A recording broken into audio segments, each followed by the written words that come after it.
Okay, so this morning we are on, what number is it? Lesson 161 of the workbook of A Course in Miracles. Give me your blessing, Holy Son of God.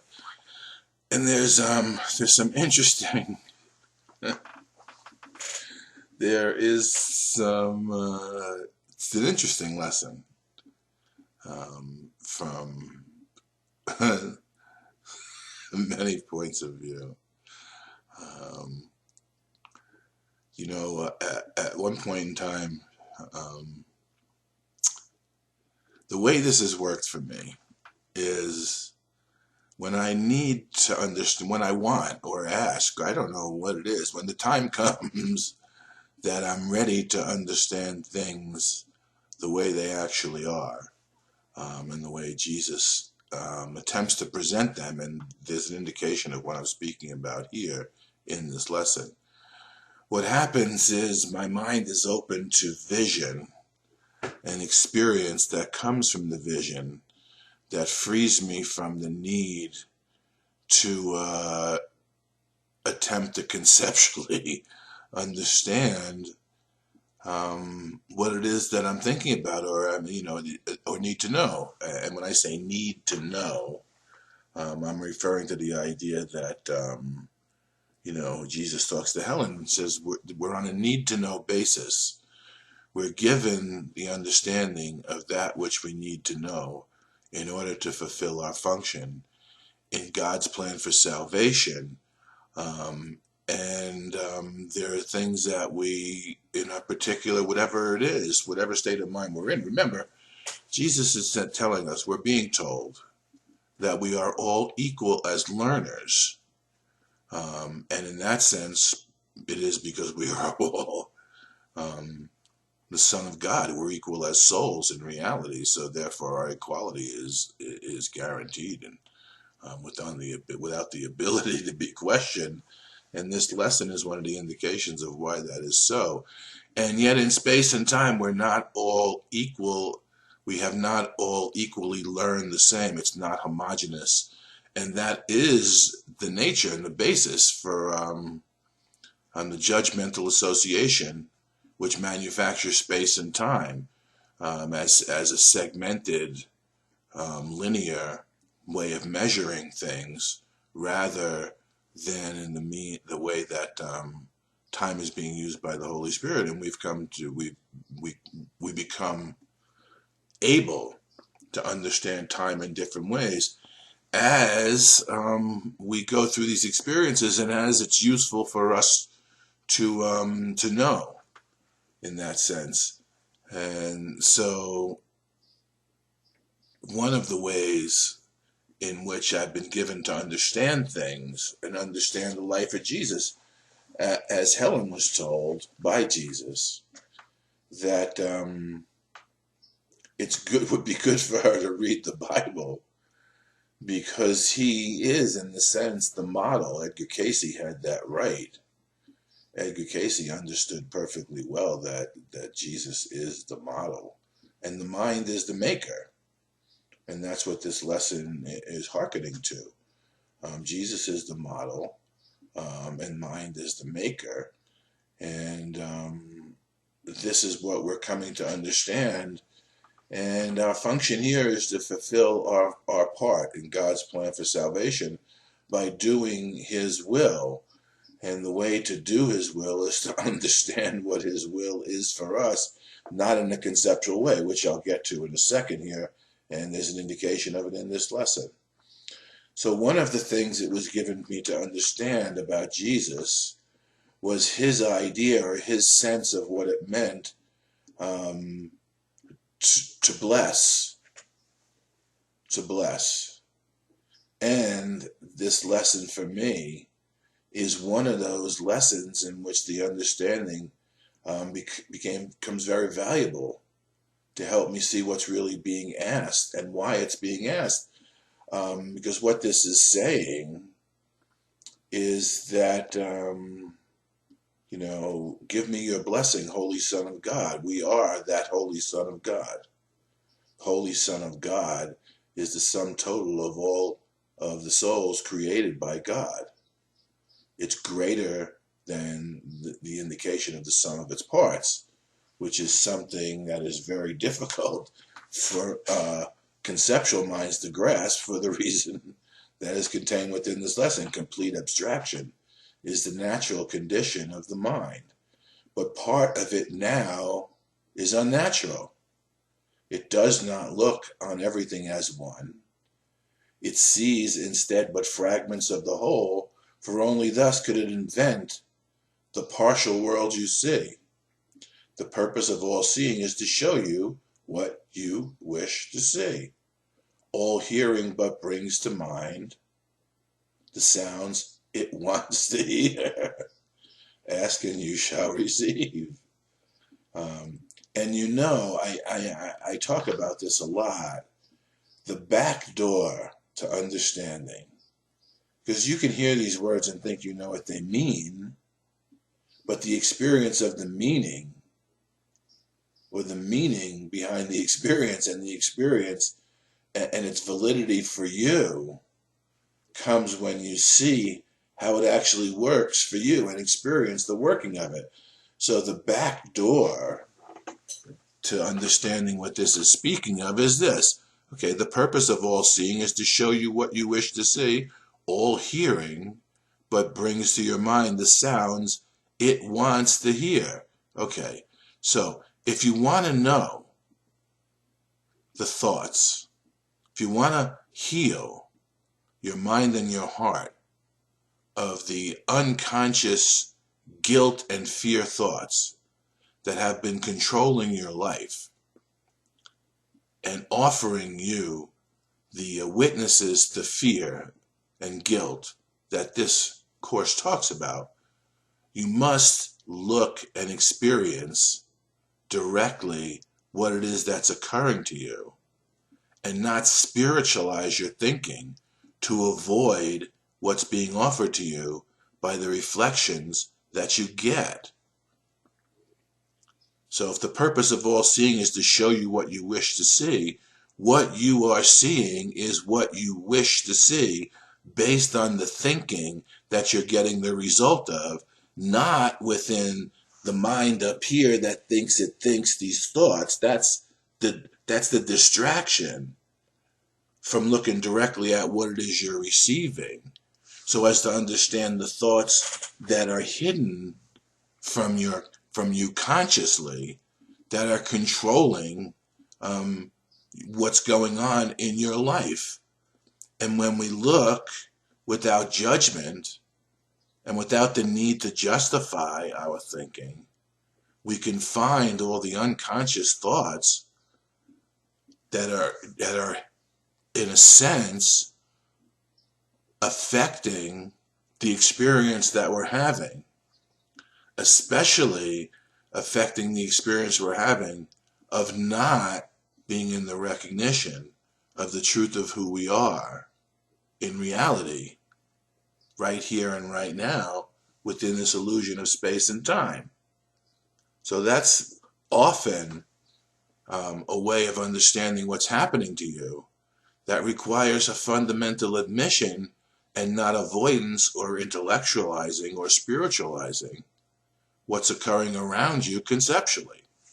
So Jesus explained to me in a vision, and I can't tell you how that happens, although many of you know what it means to have an open mind that's available for communication in order for the understanding to be imparted upon you of itself, so as for you to learn how you are to operate and how you are to proceed in playing your role in the part for atonement.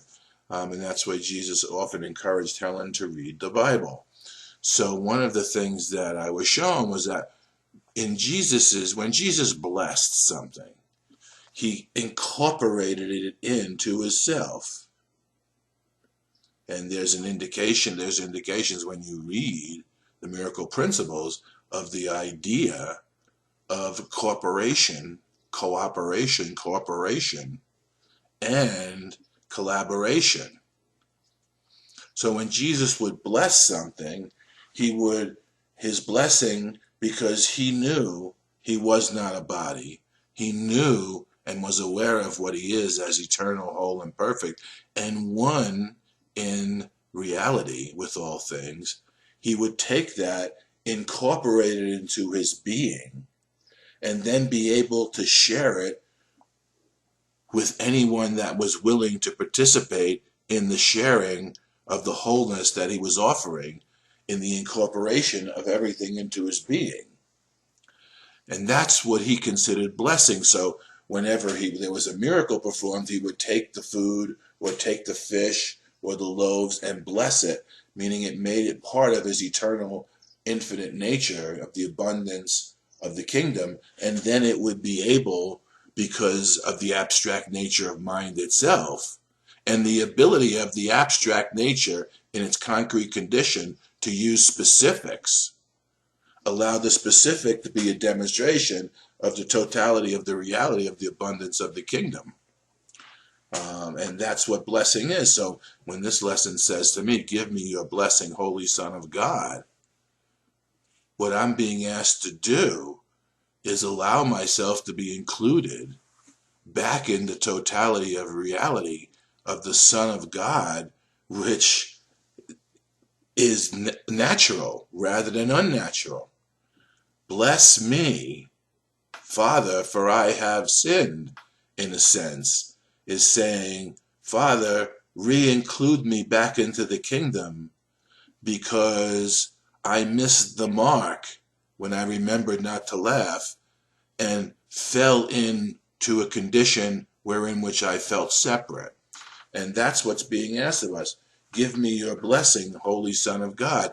Include me back in to the totality of the reality of the kingdom, wherein which I'm always a part, but which I have forgotten by my own decision, and now must once again ask to be part of. So I'm asking the Son of God, the Holy Son of God, to allow me to be once again part of the reality of the complete abstraction and the natural condition of the mind.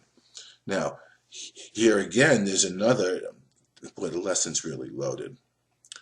And I'm never going to have time to cover it all, but there is something that I want to get to. It says, one brother is all brothers. Every mind contains all minds, for every mind is one. Now, here we go. Such is the truth. That's just the truth. Truth is true, nothing else is true. Nothing real, nothing true can be threatened. Nothing that isn't true can possibly exist. The unreal can't exist. Yet, do these thoughts make clear the meaning of creation? Do these words bring perfect clarity with them to you? What can they seem to be but empty sounds, pretty perhaps, correct in sentiment, yet fundamentally not understood nor understandable? Here's why. The mind that taught itself to think specifically can no longer grasp abstraction in the sense that is all-encompassing. We need to see a little that we learn a lot. What Jesus is saying is that conceptual understanding of these words is not the experience that is required in order for you to really grasp a sense of what is true. Yet, because of the nature of the separation and the truth of reality, one brother is all brothers, because if we forgive one brother wholly and fully, if we include one brother back in us, we include all brothers because in the nature of abstraction, that's just the way it is. Now, this goes back when you read the rest of the lesson and it says how we're going to practice today. It definitely speaks to the idea of Jesus, what he was saying in back in his own day, when he says, love your enemy. If you only love that which you already love isn't increased. But if you love your enemy and bring him back into the love, your love is increased. And in loving one enemy, you see the basis for the inclusion of all enemies, because you lose fear of the idea of what an enemy is. So this is really beautiful stuff, and is very much in line with what Jesus taught 2,000 years ago, and what he has shown me he is about and we're about as functionaries in this plan for atonement. So for their practice, one brother is all brothers, because if we achieve success with any one brother, we've achieved success with all brothers. And if we've achieved success with all brothers, then any brother that is presented to us we recognize not as the body that he is, but in the successful inclusion of ourselves in the totality of what we were created to be, along with everything that was created to be that with us. Then we can begin to understand what the natural abstraction of mind is, and how one brother is all brothers, and every mind contains all mind, for every mind is one. At a certain point in time, I was given the tech crew, showed me. Now, how they could do that in a mind that's concrete, I don't know. Yet in a mind that's open willingly and available to see more than in the concepts it utilizes and its attempt to understand them. Because remember, you cannot get more than what you ask for. So if you ask for conceptual understanding of this and attempt to conceptually understand it with the mind that you're utilizing, you will identify that and hold the concept as true and utilize that as a concept to judge others' concepts and other people's understanding. Yet when the experience comes that replaces the need for concepts, you're abstracted from the conceptual nature of your mind, and you're placed in the awareness of what your mind is as open, whole, and free, without the need to get a physical result, because your mind has been freed from the boundaries that we've utilized the body to establish physical and physical results in the need for life to be specific. If this is understandable, I really don't know sometimes.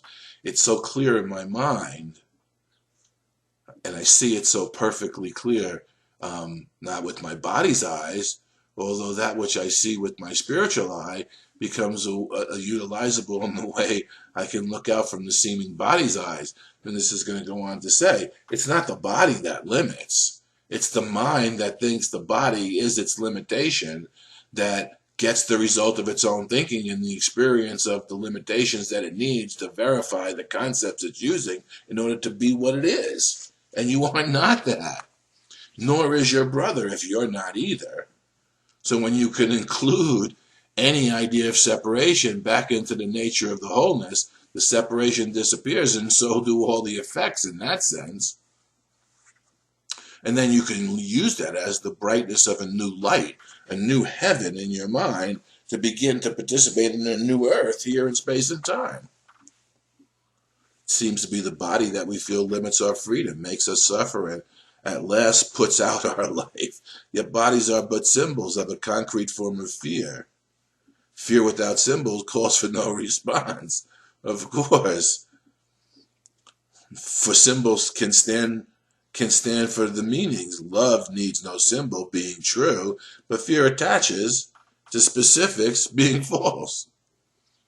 It needs something to demonstrate its falsity in the nature of something that is also demonstrating its truth, because it causes the idea of there's two different things. There's true and there's false, the split, the duality.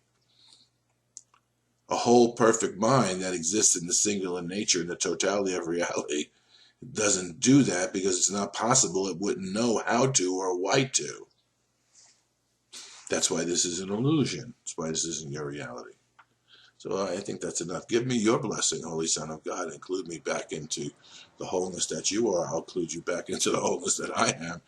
And we'll forgive each other's sins by forgiving our own sense of separation and thinking that we could exclude anything from our reality and be happy with partiality. Can't be. It won't do. You want everything because you were created to be everything. You can't be separate from everything because you are that. You must include yourself in and include all your brothers in as well.